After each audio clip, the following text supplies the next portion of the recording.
Dear teachers, dahil inaasahan natin na baka June mag-implement yung mga PLI.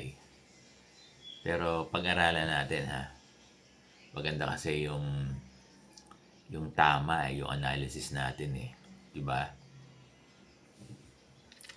Kung hindi ako nagkakamali,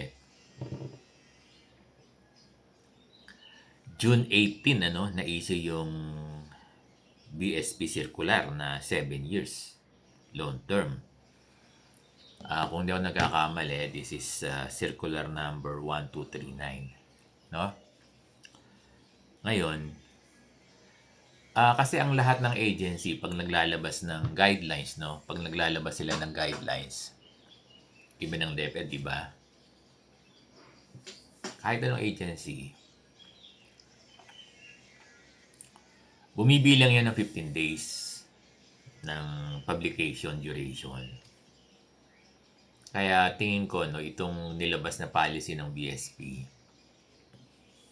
kaya wala pang implementation, probably dahil nasa duration pa ng 15 days publication.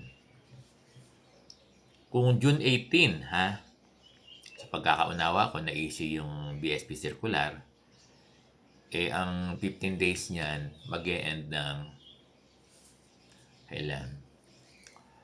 First week ng July. So, kung first week ng July, mag-e-end yung publication. Kasi baka mamaya kasi kaya hindi pa nakakatanggap yung DepEd ng BSP resolution, policy. Kasi hindi pa tapos yung publication duration na 15 days.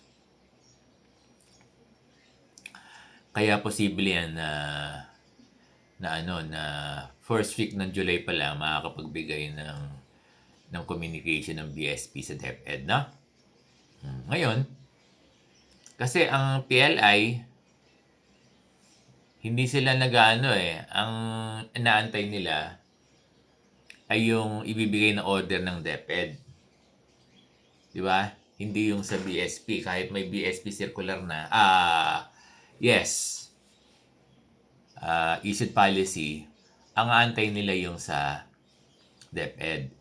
So, kung mga first week, mabibigay ng BSP, no, yung communication sa DepEd, maaring yung DepEd ay makapag-issue din ng order. Analysis lang natin to, ha? Analysis lang ni Sir Bong. Hindi to official statement ng DepEd nor ng BSP. Ha?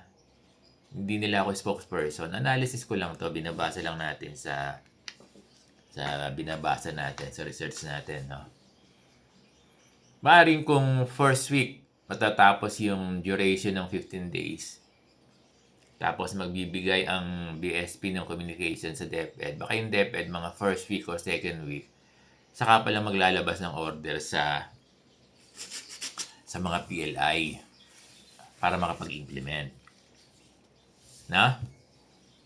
Ngayon, kung mga second week pa maglalabas ang kung halimbawa lang analysis lang, again analysis ito hindi to statement ng DepEd. Kung second week o first week ng July magbibigay ng order ang DepEd sa PLI, most likely baka third week o fourth week na makapag-implement yung mga PLI ng 7 years long term, no? Siguro late na yung first week ng August, no? Maaring ganyan. Kasi ganyan yung forecast natin kasi binabase natin dito sa timeline ng process na kinonsider natin yung 15 days duration ng publication dear teachers, no? Pero hindi ko sinasabi na paano Sir Bong kung mag-implement ng June, well and good. Mag-implement ng first week, very good. Ng second week, ng third week. Wala imposible. Kaya lang, nadja-justify natin. Itong analysis ni Sir Bong, nadja-justify natin kung bakit wala pang implementation ngayon. Una, bumibilang pa ng 15 days period, no? Na matatapos ng first week ng July.